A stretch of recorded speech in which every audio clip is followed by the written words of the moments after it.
everybody. Welcome to We'd Rather Be Reading. I'm Jerica. And I'm Leah, and we're here for another summer special. Summer special.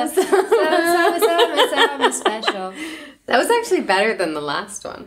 Maybe by the 4th episode we will have gotten this down. Who knows? Who knows? I don't know. I still have no tone.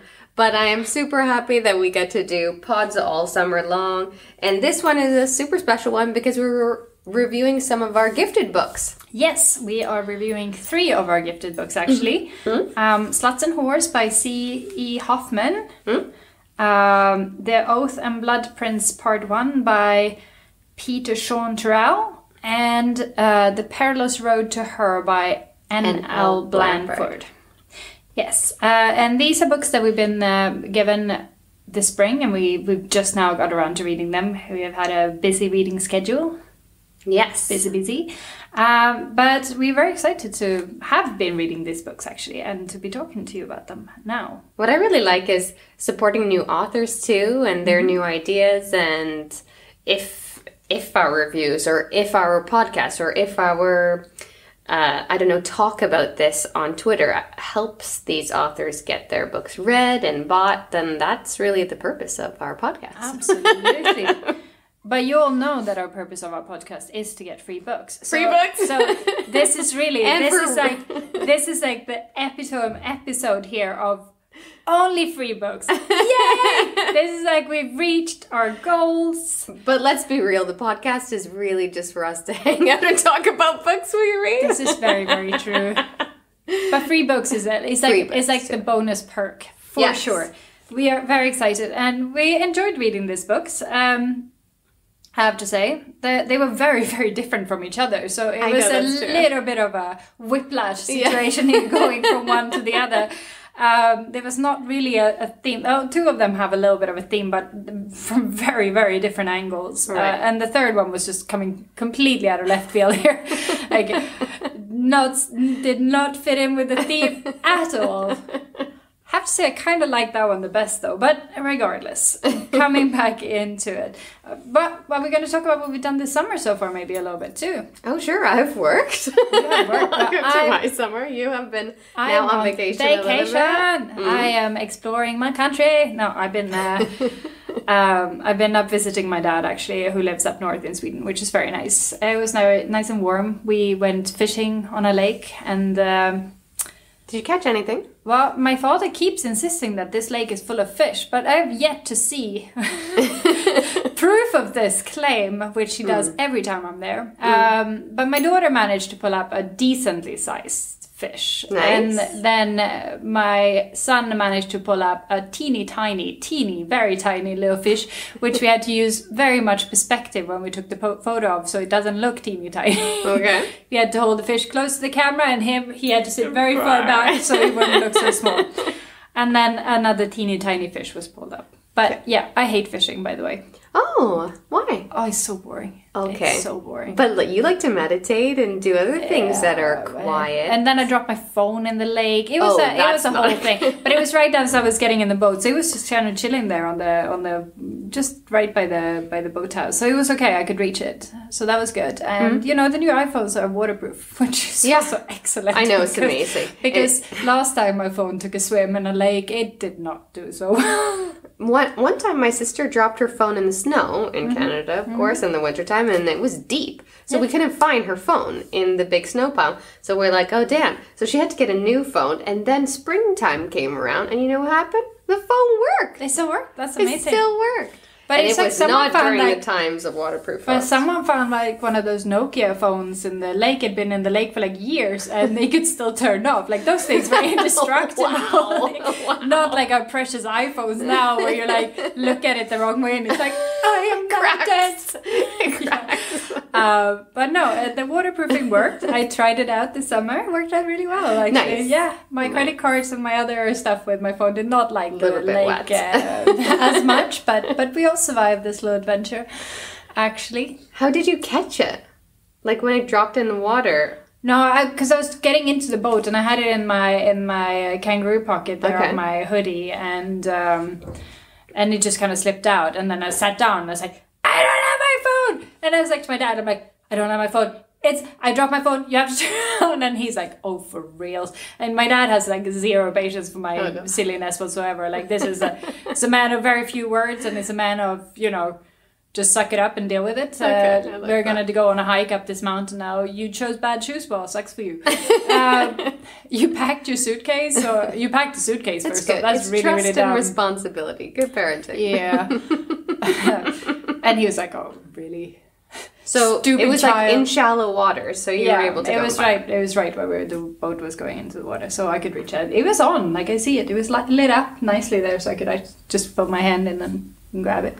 Good. Yeah, that was good. And then we've been exploring our capital here in Sweden, Stockholm, for the past 3 days, which has been really, really nice. Yeah. We walked for like 20k a day. My kids were like, my feet are hurting. And we're like, shh. Exercise. I was actually supposed to go out running this morning, but I just came back from Stockholm yesterday, and I'm like, nope, I'm going to skip that one. Pass. It's vacation. It's vacation. So yeah, but we have more fun vacation stuff ahead of us going forward. So nice. We're not even halfway through, which is good. And during your vacation, you have been reading? Of course, but not as much, honestly, because it's a little bit hard when we're walking for so long, and it's frowned upon by my family to put AirPods in. Okay. As we're walking along, so I just kind of had to. I've been reading a bit, but not as much. I finished another couple of my birthday books. Your birthday books, yeah. And now I'm reading that guy, which. Where are you in it?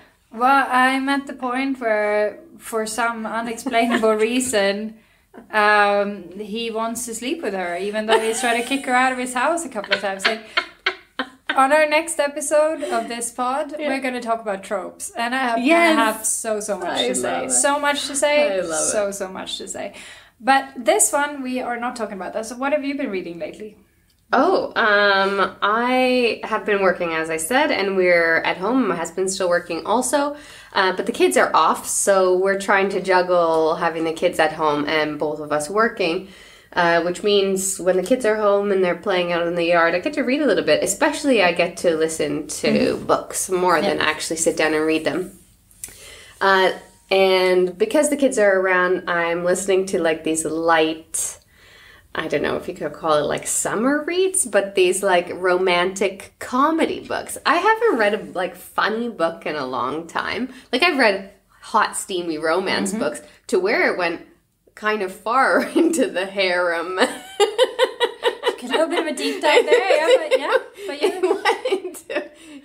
but dark. You don't want to get stuck down there. No, I can't, because it gets very weird after a bit. Like really you have to get up and take a little turn, like go into shallower water of funny people.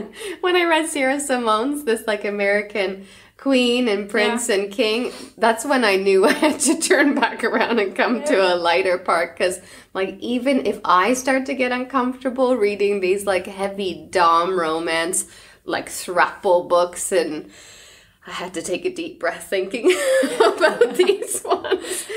So I have gone back to the light side of things. Oh, good. Into romantic comedy things.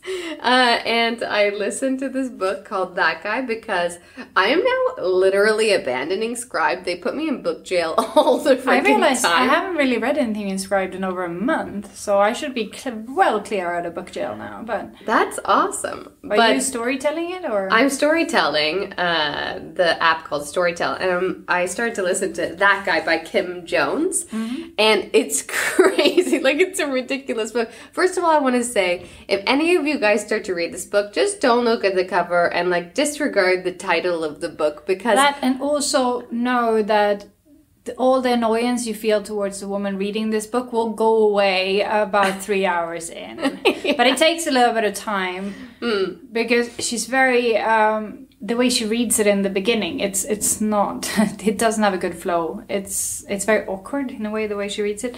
Anyways, I'm halfway through. I felt like it set a precedent for her kind of crazy. You know, we're all a little bit crazy, and I have my crazy and you have your crazy and this all kind of stuff. But her crazy is like the break into a celebrity truck to like steal their underwear kind of crazy. Yeah, she goes like above and beyond the crazy train. Like, she is out and there. she's an author, which made it like even funnier for me. And the part where she's trying to write this book about a romance of a billionaire man and like some she's girl going who with will, the trope. Yeah, she's going with the trope. So she tries. But it's so full she of tries tropes. to smell this billionaire, and I died laughing. And she's like, "I just need the description of what he smells like. I bet you he's gonna smell like mint and whiskey. I bet you he's gonna smell like mint and whiskey." And then he's like, "What are you doing? Are you trying to smell me? Get the fuck out of my house, you psycho!" Yeah. Yeah, and she literally has a bag of dog shit with her into his house. It's something. I I'm laughed not so much reading this book. Laughing as hard as you are, God. but oh my god, I found we went to this little I don't know what it was. It was like this art gallery kind of place yesterday in Stockholm, and they sold signed original prints from Swedish painters and like graphic novelists and stuff. And I discovered, and I'm sorry if I'm late on board this train here, but Jan Stenmark, I have not laughed as much in so long, to the point where my daughter bought me a book of his thing, and I almost brought it here because I'm like, I need to show Derek. It is so fun. The cover of this book. What is it? It is. I'm gonna have to find it. Is it his art? Other stuff. Is it his art? It's basically memes before memes. Okay. Before there were memes, and it is so amazing. funny. And the cover of this book is called like "Some People Have It Good" or something like that, or sometimes it's good. It's like, I have to translate it because it's all in Swedish. And it's this guy eating mashed potato in front of this place, and he looks so happy, and he's got like a bowl of whipped cream. And it is so funny. I died. Like every page is just like one of these art things, and like with his text to it, and I stop on all of them, and I've been translating all of them for JF, and he's like, "These makes no sense, some of them." And like, these are so Swedish, and it is so funny. Yeah. Like, I need to show you one, and they go very dark. Oh. They go very dark, some of them, but it was like there's one of like this picture of this man, and you only see him like through a door frame, and you see him hanging basically. Oh no! And she's like, and there's a woman who's like, "At first I thought he was just mid-jump." Oh my god, this is so dark, and I'm like dying reading these things, and it's so really dark. There's some in English here. Hang on, let me see if I can find you one. But his name in English would be Jan Stenmark, it's Jan right? Stenmark, yeah. And it is hilarious. Oh my god, that's awesome. Yeah. So, should we get into the books that we read? Let's start with the cover of Sluts and Whores. Yeah, Sluts and Whores by C.E. Hoffman. The cover has a vase with roses. That's right. And just a text. And I mean, would I pick this up in a bookshop? No. I would, because I don't like flowers, and I don't like sluts. But oh, you don't? I love bold titles of books. And if I see like sluts or whores, I will definitely pick it up and be like, what's this about? I would probably pick it up and read the back, but I don't think I would actually read it. And it's not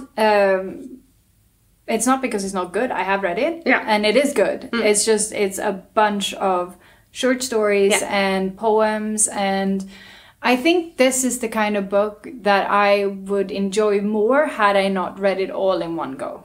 I agree, and you did pause a little bit and then continue. Yeah. And then I read halfway through, and you gave me that same suggestion to go back in every now and then. Yeah. So I had been reading the second half a little slower, and then I thought to myself, I actually remember some of the ones from the beginning that stuck in my mind.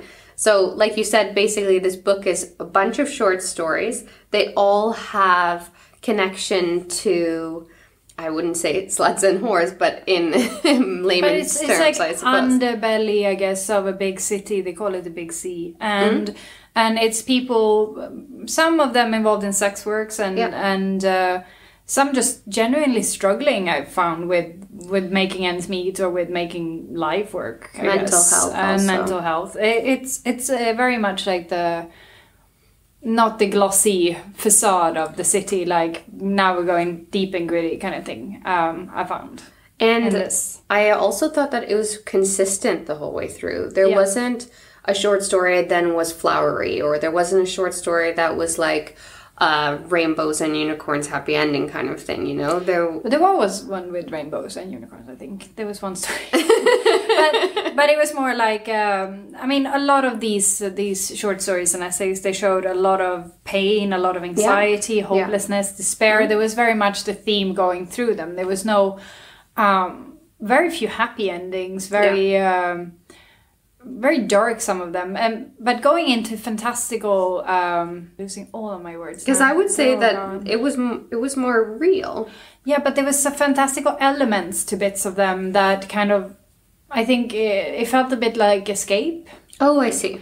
Not like fantastical as in have dragons fantasy, and stuff, and right. fantasy, more like some of these stories took a little bit of a turn and then brought in fantastical elements as coping, I would say. Okay. More than anything else. Would I recommend this book? I would actually definitely recommend this book. But like I said, I would recommend it as something that you read here and there and not in one go, because it got heavy, and because of the story, some of them are connected, but most of them are not. Right.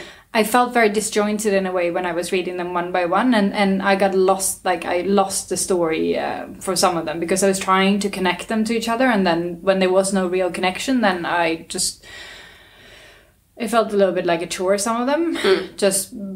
But because I was also on a reading schedule because of this podcast, so I was just trying to get through to the end. But this is more of a book, I would say, to savor, to read a little bit here and a little bit there, and actually just sit with the story and reflect on it. And you know, I was thinking about buying books the other day. You sent me a picture of a actual hard real life book in your hands from a bookstore. Know. And I thought to myself, could I imagine if I owned all of the books that I read? Like I sometimes read these books, or I should say listen to, because I mostly listen to audiobooks these days.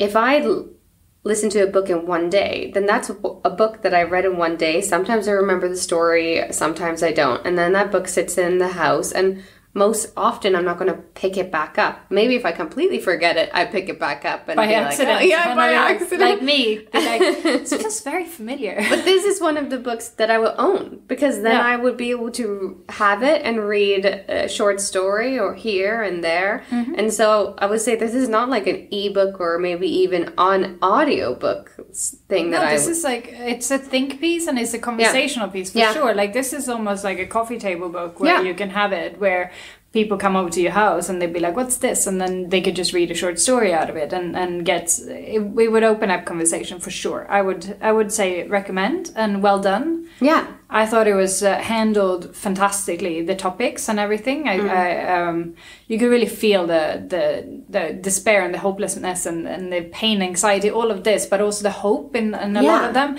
Like it was very well done, I found. I agree. I would definitely recommend this as a book to own. A hardcover book to own at your home. And have it on your coffee table and pick it up every now and then and savor it.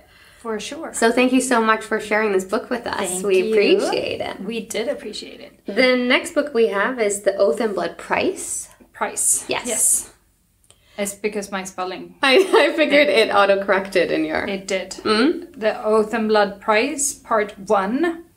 And it's very much a part 1 because, well, I wanted part 2 when I was finished with this. I know. Where is part 2? The way that it ended, I told everybody around me, listen to how this is ending. Yeah. Like, this guy's got to turn around. Like, I need to have more at the end of this. Because you can't just say to me, spoiler alert, oh, I felt this baby kick in her belly. That's just an afterthought now as I ride off into the sunset to a new town and leave this one behind. It's like, you just left this woman there laying dying with a possible birthable baby in her belly. Like, go and get that baby out. Yeah, we need more of the story. I felt it felt very incomplete, but it is only part 1, so this would make sense.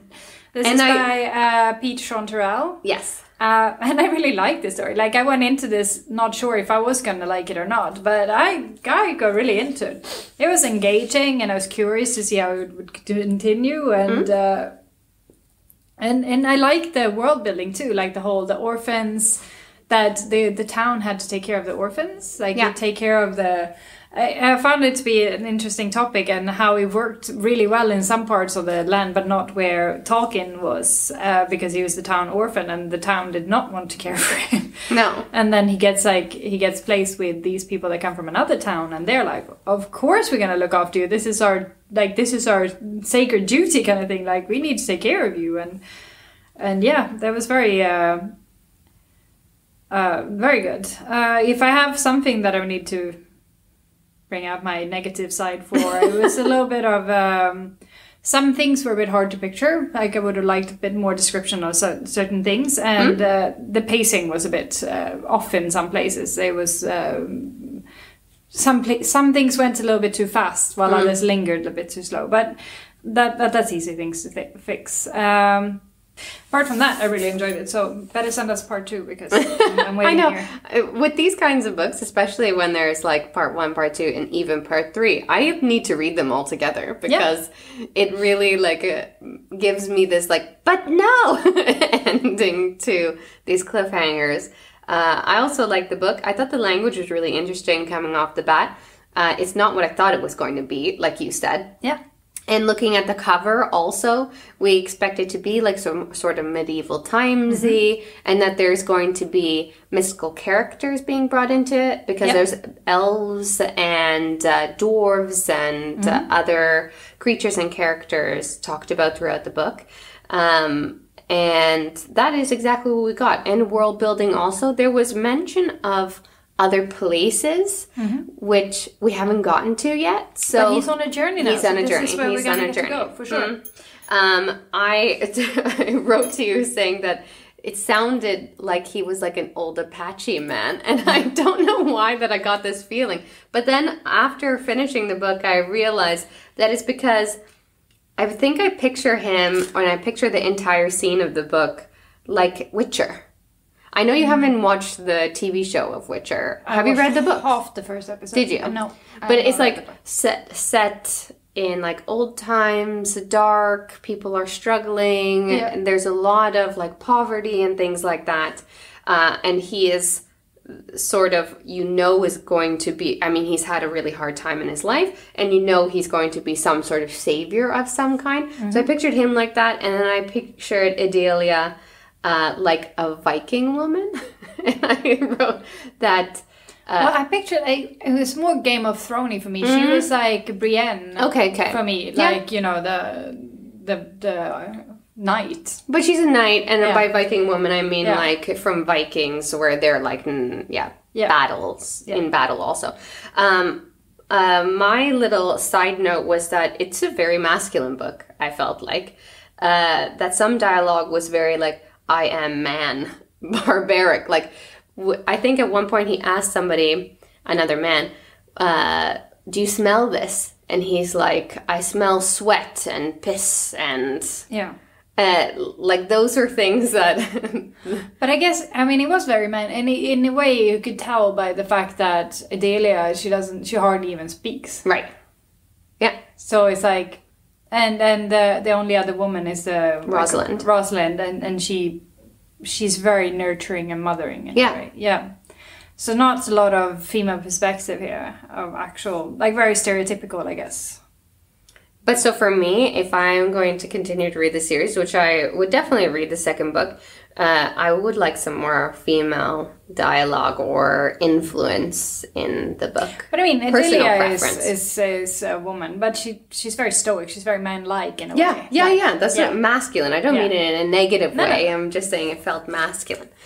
So, would you recommend? I would definitely recommend this book. I think that it's like interesting. It's fantastical in the fantasy kind of way. And I think that maybe a little younger grouping would like this book too. Like between 15 and 25 kind of thing would really enjoy. For sure. All right. Third and last book. Perilous Road to Her by Anne L. Blanford. And this book goes back to sex work, or right. It's not really sex work, it's human trafficking, right. Forced sex work. And my first, like, I read this book. I have so many notes on this book. Like, so many notes on this book. And this is a fictionalized story of human trafficking. Right. And I don't even know where to begin. I feel overwhelmed. There's a lot of aspects of this book. Also, it's not a short read either. But maybe. But it wasn't a short read, but it was a quick read. I found because this book, for the difficult topic of human trafficking, very much sucked you in and made you want to read it. It was a little bit like a TV show in a way it was written. It felt like someone who's watched a lot of TV that has written this book. And I say that in a good way. It leaves off the freaking whole book ends on a cliffhanger, like a proper cliffhanger. And I would definitely pick up and read book 2. But I have to say that this book is convenient and the timing is too perfect across the board. But do you think the timing is all perfect because it gets over those parts a little bit quicker and easier to get to what's actually mattering in the book? Like, they need to be able to find the notes in a convenient way for the story to move on. Like, not everything needs to be staying in the parts of how to find. Let's go through the convenient parts of this book. Should we say what the book is about first? Well, we have. Okay. It's about human trafficking. Okay. So this book is about Olivia. She's a detective at the Toronto Police, and she works with her partner Joe. And her sister Claire used to be a successful executive, but has fallen on hard times since meeting her boyfriend and starting to party too much. And now she has a drug addiction, and she's had to leave her luxury condo to move into a much less nice neighborhood in a trashy apartment. And Olivia keeps bailing her out all the time with money. And the whole book starts off with Claire basically being in a pickle again and asking for money. And Olivia just doesn't have it. She doesn't have that money to give her. So she says no. And then she doesn't hear from Claire for a month. And it takes her a month to realize that she hasn't heard from Claire for a month. And then when she realizes, oh shit, I haven't heard from her for a month, she starts looking for her and realizes that she is gone. And she's been gone for a month. And Claire's disappearance is connected to the homicide case that Olivia's been working on. And as she follows the clues being left behind, which is notes at the homicide place, a note being taped to the Claire's boyfriend's door the day after the homicide note.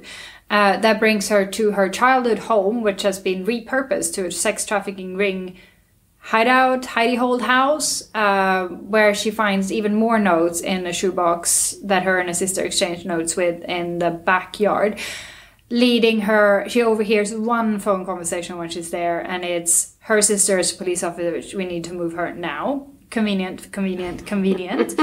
And then Olivia herself gets taken. Right. So the story, the way I thought the story was going to be, I thought it was going to be Olivia finding Claire. Which, yes, it is, but it's more a story of Olivia's own journey into human trafficking and forced prostitution or forced sex work, I would say, because I don't want to spoil what happens to Claire. Or should we spoil this book? I don't know. Spoil every book. Claire is dead all along, basically. She's gotten killed before Olivia even finds her, so she never ends up finding Claire. In a very horrible way, Claire's been killed too. And it's basically when Olivia ends up in this human trafficking, she's first in these houses. She finds out that Claire was being kept at her childhood home, but when she gets taken, she gets put in another house. And there's like many girls to a room, there's locks on the doors. She finds a girl that tells her kind of what's going on. And then she meets the man who runs this, and Adam, and he's a sadistic asshole who rapes her, makes her suck the dick of his right-hand man, Smith, who's from Sweden. Sorry. There's not a freaking person from Sweden called Smith. No. It just doesn't exist. I am sorry about that. He should have been named Johan or I don't know, Lars or Sven or Martin. It could have been Marcus, Richard, whatever. But Smith does not exist John in this. even. That's what I said, Johan. Oh yeah. Yeah. Smith is not a name that exists here. It's highly unbelievable coming from a Swede. Yes.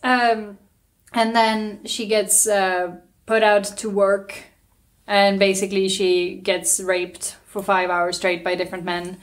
And then right after that, Adam beats her up. Dark. And then she's really roughed up a lot, and she keeps standing up to Adam. She keeps trying to be tough. And then Adam's brother, William, who actually runs this whole thing, saves, and I want to say saves with like quotation marks here, because he takes her on his private jet and flies her to LA to his house, where he keeps only 9 women, and they are the cream of the crop here. They get to work. Well, they get to is a big word. They have to work. Yeah. They have to work parties with super rich clients, basically. Right. But they get to live in this fancy schmancy mansion in LA and this life of luxury. And and while she's there, she manages to get on the wrong side of Jenna, who's William's favorite and has her own room. All the other ones has to share. First time she has to work after healing, she's been seeing a doctor a lot because, well, this woman should have concussion syndrome by the amount of freaking time she's been hit in the head so far.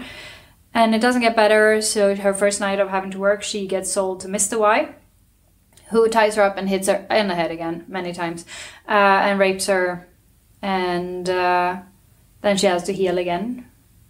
So she's mostly sick. She doesn't have to work very much, I have to say, Olivia. There's a couple of times she has to do the actual sex work, but most of the time she's too injured to work. But she's in a brutal situation in this house. For sure. Yeah. And then we find out that this house here that she's at, this LA mansion, is like the top house. So there's layers to this human trafficking ring, where some places are like squalor, where she started in Toronto, where there were like 30 girls to a room on mattresses on the floor, peeing and pooing in buckets and never getting to shower. That's like the worst. To this LA, which is like the top of the top of the top, which is like only having to share with one woman, only having to work like maybe twice a week with these rich clients, and there's only like one client per evening kind of thing, and the rest of the time you're just living this luxurious life in this mansion in LA. And then there's some layers in between, which we never get to see. But we find out that Claire also made it to this house, which is highly unlikely and very convenient. Right. Because it's this, and this time as well, like, she's been gone for a month, but she gets moved out of Toronto when Olivia finds her. And then Olivia gets taken out of Toronto at like 3 weeks, I think, 3, maybe 4 weeks. The timeline is sped after Claire's been taken out of Toronto, and she gets taken to LA. So in this 3-4 weeks is the time that Claire managed to mess up her time in the house, which doesn't really add with the time. It's too squashed. The time frame is too short. And then Olivia gets she becomes William's favorite, so she gets her own room, which she gets to redecorate, which I was like, what? Why would he make her redecorate his room? Anyways, this, for you guys who listen to our podcast very often, you know that we read Pestilence not too long ago, Laura Thalassa, where we were very surprised that basic Sarah from Whistler somehow managed to ensnare this pestilence god creature. A literal god. A literal god. And this book here suffers a little bit from Sarah from Whistler situation, where Olivia, who's in her late 20s, early 30s, from Toronto, a detective, manages to become the highest grossing sex worker in this exclusive LA mansion, and the first night she has to work, she pulls in $100,000. Impressive. Which I turned around to and asked my husband, what would you pay $100,000 for? Like, would you pay that for an upside down mermaid? An upside down mermaid? No, and he was like, you'd only pay that for celebrity or something highly illegal. Like children. So I think the price here is a little bit high. And then the second night she works, she gets 200,000, which is double that. So, no. And at this point, I was like, this is getting a bit unrealistic. Granted, I know nothing about human trafficking or sex work. Really, I am very uninformed here. So maybe this is normal that people will get 100,000 for it. It's possible. I mean, it could just be that I'm undereducated here. But I felt that this book took a little bit of a turn to the unrealistic here with these money and stuff. Fiction. So I was kind of hoping at this point that Olivia and William would just fall in love with each other, and she would be like the madame, and she would take over and run this human trafficking ring, and then we could have like her be pure evil but make it better for the girls, or something like that. That I would have been like, wow, that was left of center, like creative and cool. I mean, not cool, but creative and new. Instead, Olivia here hashes a plot to kill Adam, which she successfully does. She succeeds in by roping in the doctor who's been working there for years, but when she sees him, he understands the error of his way, manages to give him a letter that goes to Smith from Sweden, who is Adam's right-hand man. And also, in the few times he's met her, manages to see the error of his way and helps her by sending a message to Joe, the police officer in Toronto. Right. The detective. It's a lot of notes. Yeah. And then William finds out that Olivia was the mastermind here behind the plotting to kill his brother. And he gets pissed off. He tries to shoot her. She manages to fight him off with a fire poker, stabs him in the heart with this thing, sets the house on fire. And right as the house is burning and they're being taken outside, Joe shows up from Toronto. Dun, convenient timing is everything. Yeah. We end up on a cliffhanger by finding out that... And then we find out that Olivia is pregnant with William's baby. And we also find out in the same scene that William did not die in this house fire. There was no body. In fact, he knocks on the freaking door and he's right outside her door. So I need to find out what happens. Yeah, obviously. I need to find out what happens here. Will my dream of William and Olivia falling in love with each other come true? I don't know, man. Maybe he's an awful person. There's a baby in play now. But she spends most of this book saying how awful he is and all of this and that. And I get that. I mean, he's horrible. He steals women. That's what he does. He's getting rich off of stolen women's bodies, which is an awful, awful thing. But he's still, the way it's written, like you still kind of, a little bit maybe in that tropey kind of way, wants a little bit of romance between these two. Kind of, but I don't know. I felt that with this episode where we read 2 books on sex work or human whatever, they were very, very different takes on this theme in this. And both are dark, though, I'd say. Yeah, very dark. And I feel like in the case of the Perilous Road for her, to her, she's literally being snatched off the street. Like, this is like... It's like when you talk about rape books and someone actually, like, with a knife jumps you in a park. That's, like, obvious rape. But then there's so many gray zones of, you're at a party and you drank too much and you did kiss him but you changed your mind. And it's still rape, like, fully. But I feel like in the Perilous Road to Her, we're at the very clear this is so wrong because she literally gets dragged off the street. Whereas in Sluts and Whore, you get more of it might not be a choice, but do you really have any other... Like, it might be your choice to do this, but do you really have any other choices kind of thing? So, yeah. And those rounds up our gifted books for today's podcast. Thank you to all of you authors for sharing your work with us. And if any other authors are listening to this, we'd love to read your books as well. Yes, send them to us. And I just want to finish off with one note on a completely different book, actually. I have read this book on sex work and forced prostitution that was really, really good. And I kept comparing these 2 books to that book the whole time I was reading it. And that's why I want to mention it here, because I think it may have colored my judgment of this very much. And it's called Dime by E.R. Frank. And it's about this 13-year-old girl who basically is lured or is groomed by this pimp. So she falls in love with him. And then he ends up making her work for him. And she does it kind of out of love for him. And it's a very... manipulative story, and it very much does not take place in an LA mansion. It's like it's very much like the seedy underbelly of this. It's more, I think, more of what my picture of what prostitution or like what sex work is. And I could be completely wrong. For sure I can be completely wrong. I mean, in That Guy, they're also doing sex work by like the high-end escorts in a way. So, I mean, there's clearly a spectrum here, and I am in no way an expert whatsoever. And I'm probably way too judgy to ever even consider being an expert on this. But I do to give respect to for sure. choices and also to people who respect the theme of that like very serious.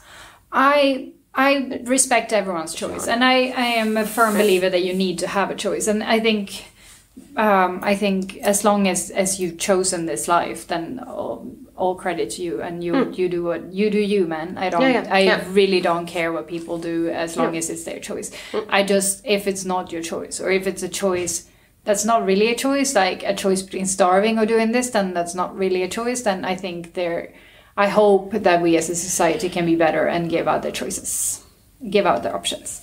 With that said, we have finished our gifted books, and next week we'll be talking about tropes, and we hope you enjoy some summer reading. And if you need to pick up some new summer books, we do recommend C. Hoffman, Sluts and Whores. We recommend Peter-Shaun Tyrell, The Oath and Blood Prize Part 1, and also The Perilous Road to Her by N.L. Blanford. So, happy reading. Bye. We'd Rather Be Reading is an original podcast by Jerika Seron and Leah Sanfö. The music for The Penguins, written and performed by David Allred from the album The Transition, courtesy of Erased Tapes. Please check him out on Spotify, and check us out on social media. We're on Facebook and Instagram at We'd Rather Be Reading, and on Twitter at We'd Rather Read. You can also email us at we'dratherbereadingthepod@gmail.com. Thanks for listening.